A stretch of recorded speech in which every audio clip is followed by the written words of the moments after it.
Ouais, 2 aubergines. Et là on a 2 aubergines, on va les laisser grossir un peu.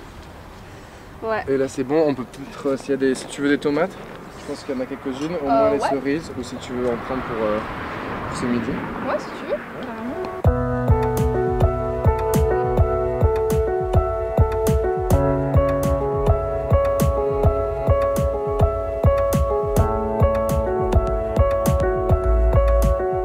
Il y a beaucoup de personnes qui ont un jardin mais qui n'ont pas tout le temps le temps de le cultiver ou qui n'ont pas tout le temps envie, voilà, ou pas tout le temps la motivation de le faire.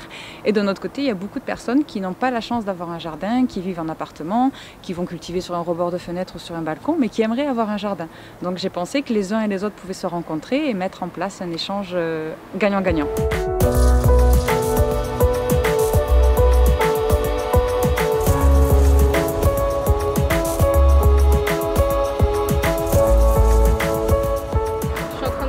Du compost juste autour des plants de salade qu'on vient juste de planter, et ensuite on mettra un peu de paillage juste pour garder l'humidité.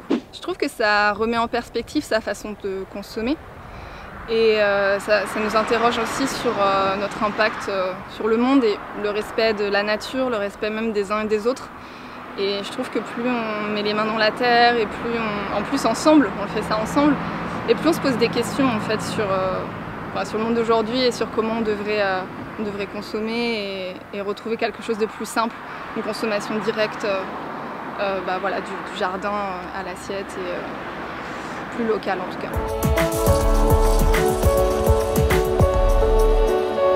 J'aurais pu trouver un jardin et peut-être le cultiver seul.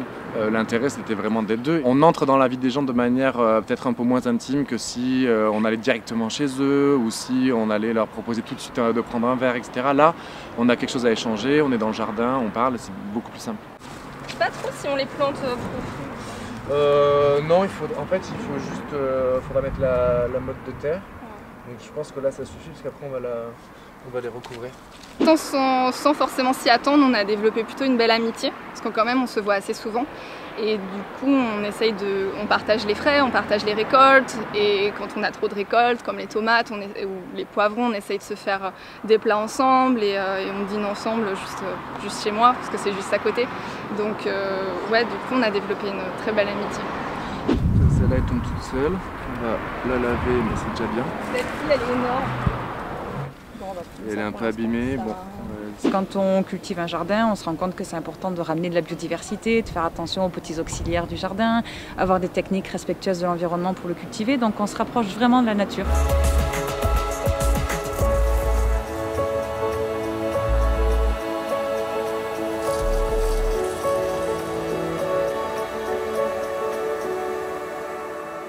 Et ce qui me tient vraiment à cœur dans ce projet, c'est que je sais que ça rend service à des milliers de personnes en fait, et c'est un acte qui est facile à réaliser. De prêter son jardin, c'est facile. Trouver un jardin à cultiver près de chez soi, c'est aussi facile. Et en fait, à partir de cet échange simple à mettre en place, il y a plein de valeurs derrière qui sont véhiculées. On se rend compte que les gens ont vraiment envie de se reconnecter à la nature, certainement de mieux s'alimenter. Donc là, ça permet de cultiver ses propres légumes, de savoir comment on les a cultivés, d'où ils viennent, et il y a vraiment une notion de circuit court. Et je pense que les gens ont envie de revenir à ces valeurs-là.